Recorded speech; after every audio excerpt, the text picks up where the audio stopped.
सारी दुनिया आपको, आपके जितने भी फॉलोअर हैं सब आपको खान सर बुलाते हैं। अब तो आप बता दीजिए आपका पूरा नाम क्या है खान सर? एक्चुअली क्या है कि एक शिक्षक के लिए खुद के नाम से ज्यादा मायने रखता है कि उसके द्वारा पढ़ाए गए लड़के देश का नाम रोशन करें यहाँ पर, तो वो लक्ष्य मेरे लिए ज्यादा इंपॉर्टेंट है। हमको अपने से ज्यादा मतलब नहीं। वाह। मैं खान सर के बारे में बता दूं कि इनका यूट्यूब पे जो एजुकेशनल चैनल है उसके 17 मिलियन मतलब 1,70,00,000 फॉलोअर्स हैं। अब 19 हो गए। 19 हो गए। बाप रे, क्या बात है, वाह। तो लॉकडाउन से पहले सर 30,000 थे। हाँ। एकदम लॉकडाउन के बाद जितनी आपकी सब्सक्रिप्शन बढ़ी है उतनी तो ओटीटी प्लेटफॉर्म्स की नहीं बढ़ी जितनी आपकी बढ़ गई। ये नेक काम की शुरुआत कैसे हुई थी खान सर? लॉकडाउन से पहले हम लोग ना ऐसे फिजिकली क्लास में ज्यादा पढ़ाते थे। अच्छा जी। क्लास में भी बहुत भीड़ रहती थी, लड़के पढ़ नहीं पाते थे। मजबूरी हो गई लॉकडाउन के बाद यूट्यूब पर पढ़ाना, क्योंकि दूसरा कोई ऑप्शन ही नहीं था।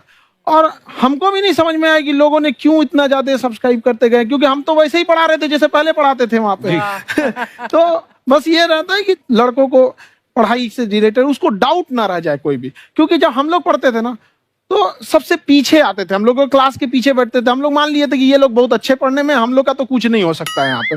और घर वालों को भी लगता था तो जीव ले ला, कैसे भी काम चल जाएगा।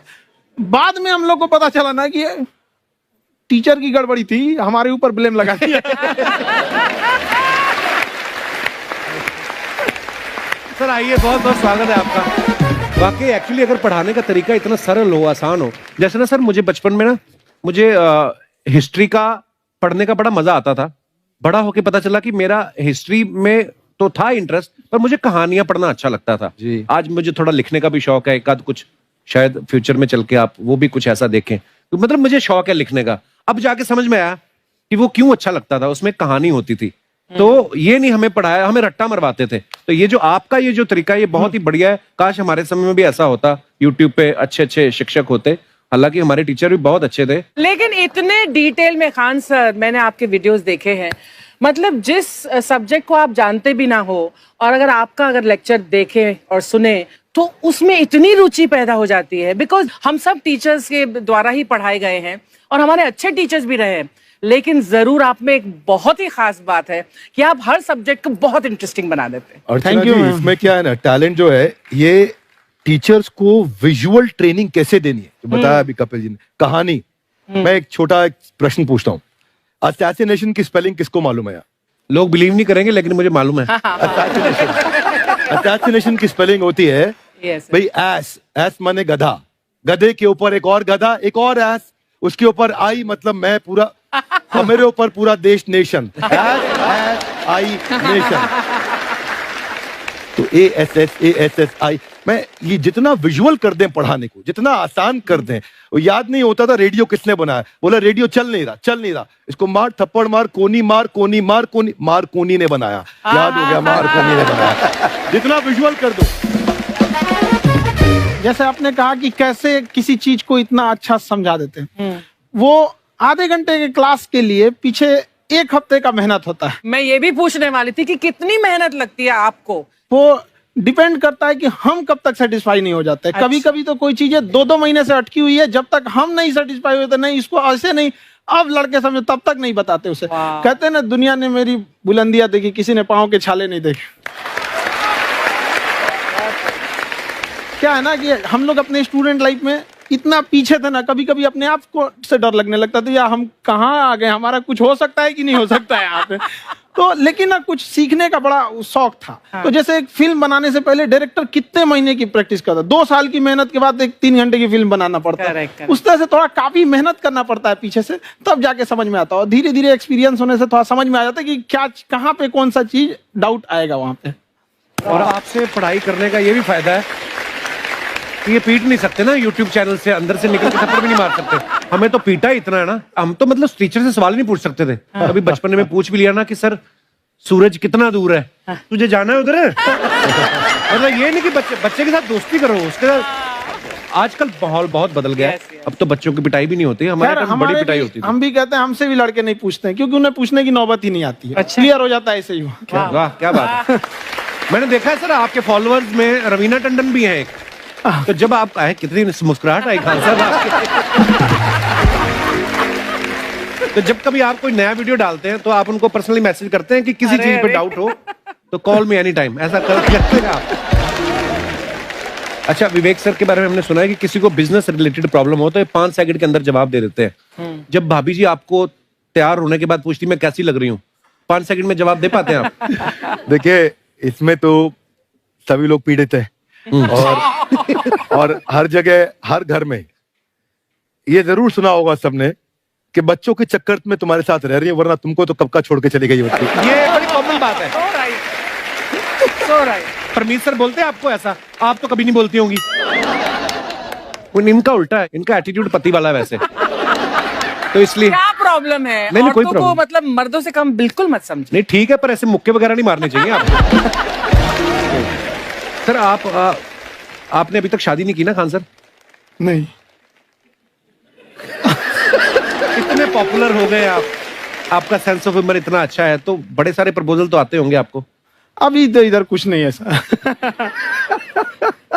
खान सर पर्सनल सवालों का जवाब कम देते हैं। अच्छा, जैसे हम शादीशुदा लोगों को देखने के बाद हमको थोड़ा सा और अच्छा, कई बार ना इंसान ज्यादा मोटिवेशनल स्पीकर्स को सुन लेना तब भी कंफ्यूज हो जाता है। कोई कहता है बड़े सपने देखो, गाड़ी लो, बैंक बैलेंस बनाओ। कोई कहता है कि इच्छाएं नहीं रखनी चाहिए, ये दुखों का कारण है। हम किसकी सुने गुरुजी? सुने सबकी, करे खुद की। जो दिल से निकले। दिल से निकले, क्योंकि जो सुनते हैं हम कई बार सुनते हैं और उसको खुद की प्रोसेसिंग करते ही नहीं है, और जब दूसरों की बातें सुनकर बिना प्रोसेस करके फॉलो करने लगते हैं, उसी को तो हम अंधश्रद्धा कहते हैं। बिल्कुल। उसको प्रोसेस करे, अपने दिल से जो रेजोनेट होता है उसको सोचे और फिर करें। मम्मी सुना, मेरी मम्मी के आगे डॉक्टर फेल है। मम्मी की जो सहेली ऑन द स्पॉट इसके साथ बैठी है, और इनको अगर कोई प्रॉब्लम है, फॉर एग्जाम्पल कोई शुगर की प्रॉब्लम है, तो उन्होंने जो बोल दिया वो अंतिम सत्य है। ले मैनू फलानी कहती है, ऐ खाड़ो तो ऐ हो जाता है। ये सवाल मैंने आपके लिए पूछा था। I wanted to ask Khan sir कि आपका एक एपिसोड था ट्रेन के बारे में, कि ट्रेन में ऐसा क्यों होता है, शुरुआत में ऐसा हुआ था, ये यहाँ पर बोगी के लिए ये कनेक्शन, तो ये सोर्स क्या होते हैं आपके, कहाँ से आपसे ढूंढ सुन के लेंगी, लाते उसके हैं? बाद खुद का चैनल शुरू करेंगी। कुछ चीजें तो ऐसे डायरेक्टली मिल सकती हैं, और नहीं तो वहाँ ऑन द स्पॉट जाके वहाँ पे पूछ लेते, जो वर्कर होते हैं ना, उन लोग को ज्यादा आइडिया रहता है, उन लोग से वो पूछ लेते हैं कि ये कैसे काम करता है, तो वो ज्यादा कोशिश करते हैं कि हम किसी चीज को खुद से अगर जाने रहेंगे तो ज्यादा अच्छे से डिलीवर कर सकते हैं। तो कई बार वहाँ यार्ड वगैरह में भी चले जाते हैं पता करने के लिए। लेकिन बहुत इंटरेस्टिंग था। हवाई जहाज पर भी बनाइए। आप कहती हैं तो एक उस पर भी बना ही देंगे। बहुत शुक्रिया जी। अच्छा सर, कई बार ना माँ बाप भी, जो मैं ये कहूंगा कि उनकी गलती होती है कि अगर अब बच्चा आपका 4-5 साल का है, आप शुरू से उसके मन में डालना शुरू कर देते हो कि ये तो इंजीनियर बनेगा। हो सकता है बाप इंजीनियर हो, वो चाहता है कि जरूरी तो नहीं है। अब मेरे पिताजी पुलिस में थे जी, मेरे मामा सब आर्मी में थे, मैं अकेला इस फील्ड में निकला है, मुझे ये चीज अट्रैक्ट करती थी। ये कहाँ तक सही है सर? जी मेरे हिसाब से तो बच्चों पे कभी प्रेशर नहीं डालना चाहिए, लेकिन साथ ही साथ हमको ये भी देखना चाहिए कि जैसे एल्बर्ट आइंस्टाइन ने एक बहुत अच्छी बात बताई थी, अगर एक खरगोश हो, एक बंदर हो, एक हिरन हो, एक शेर हो और एक मछली हो, उन सब को आप एक कतार में खड़ा कर दीजिए और उन सब के लिए एक ही टेस्ट हो कि आप पेड़ पे सब लोग कैसे चढ़ पाए। बहुत खूब। ओके, अब सबको एक टेस्ट कैसे दिया जाए? मछली तो आत्महत्या कर लेगी सोच के कि मैं तो कोई पास ही नहीं होंगी, ये मछली कैसे पेड़ पे चढ़ेगी? राइट। लेकिन कई बार ऐसे हो गया ना कि एजुकेशन सिस्टम ऐसी बन गई कि बस ग्रेड्स हो गए, सब्जेक्ट्स पढ़ने हैं, Right. जो भी किया है और वो भी जरूरी है, लेकिन वो करते करते बच्चों की जो इंटरेस्ट है, बच्चों की जो पैशन है, उसमें उनको एंकरेज करना बहुत ज्यादा जरूरी है। एक पिताजी एक बार अपने बेटे को ऐसा चाटा मारे जोर से, तो पड़ोसी ने पूछा क्यों मार रहे जी? बोला कल रिजल्ट है इसका। कल रिजल्ट? तो बोले रिजल्ट कल है ना साहब, तो आज क्यों मारने? कल बाहर गाँव जा रहा हूँ, कल का काम आज निपट के करता हूं। कहने का मतलब ये है कि आप देखिएगा कि अगर आप बच्चों को अपने कॉम्पिटेंस के हिसाब से नहीं देंगे तो ये चाटे खा रहने पर ये फेल ही होते रहेंगे। बहुत खूब। ओके। अच्छा, विवेक सर का एक कहना है कि बच्चों का अगर 95% से ज्यादा मार्क्स आते हैं वो भी खतरनाक होते हैं। 75 से 85% वाले जो बच्चे होते हैं लाइफ में बड़ा अच्छा करते हैं। अच्छा। कभी किसी पेरेंट्स ने आगे कहा है कि आपकी वजह से मेरा 95% वाला बच्चा 75 पे आ गया? नहीं, बेसिकली 95%, देखिए स्कूल में जो पढ़ाई हो रही है, जो बताया, वो classroom based conceptual theoretical approach है। और उसमें बच्चे को क्या चाहिए, एक कॉन्सेप्ट होता है कि जिस सब्जेक्ट में 10 में से 3 आ रहे हैं उस पर फोकस करने की जगह वहां फोकस करो जिसमें 10 में से 7 आ रहे हैं, ताकि उसका सुपर स्पेशलिस्ट बने। पर वहां सब कुछ पोर किया जा रहा है, तो 95% के चक्कर में, 98% के चक्कर में अपनी ओवरऑल डेवलपमेंट कर नहीं पाता है। और ये पुराने पैटर्न्स के कारण हमारे यहाँ बच्चे डेवलप नहीं हो रहे हैं। और पैटर्न्स इतने मजबूत हैं, तो मैं ये लोगों को बोलता हूं कि बच्चे को जो उसको आता है, जो उसको भाता है, जो बाजार चाहता है, जब इनका कॉम्बिनेशन बन जाता है तो बच्चा इतना सफल हो जाता है कि उसके मुकाबले कोई और खड़ा नहीं हो पाता। क्या बात है, बहुत अच्छी बात। मैं देखो, ये पुराने बिलीफ तोड़ने जरूरी हैं। आप जानते हैं गाय